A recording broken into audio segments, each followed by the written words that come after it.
Nandyal sub register కార్యాలయంపైన ACB అధికారులు ఆకస్మిక దాడులు నిర్వహించారు. కార్యాలయంలోని సిబ్బందితో పాటుగా అనుమతి లేకుండా కార్యాలయంలో పనిచేస్తున్న 3 వ్యక్తులను, కార్యాలయంలో ఉన్న 12 మంది స్టాంపు రైటర్లను పోలీసులు అదుపులోకి తీసుకుని విచారిస్తున్నారు. కార్యాలయంలో నిబంధనల మేరకు ఉండాల్సిన క్యాష్ కంటే అదనంగా ఉన్న 16,000 రూపాయలను జూనియర్ రెసిడెంట్ నుంచి స్వాధీనం చేసుకున్నారు. అలాగే కార్యాలయంలో అనుమతి లేకుండా పనిచేస్తున్న ముగ్గురులో శ్రీకాంత్ అనే వ్యక్తి వద్ద కూడా కొంత మొత్తాన్ని అధికారులు స్వాధీనం చేసుకున్నారు.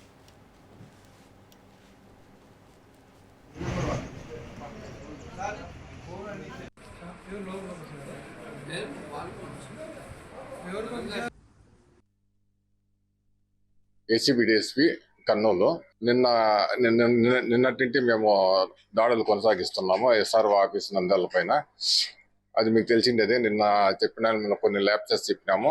తర్వాత దానికి నిన్న చెప్పిన ల్యాప్సెస్ కి అదనంగా ఏం దొరికినాయంటే రికార్డ్స్ వెరిఫై చేసినప్పుడు రికార్డ్స్ సరిగా మెయింటైన్ చేయలేదు వీళ్ళు.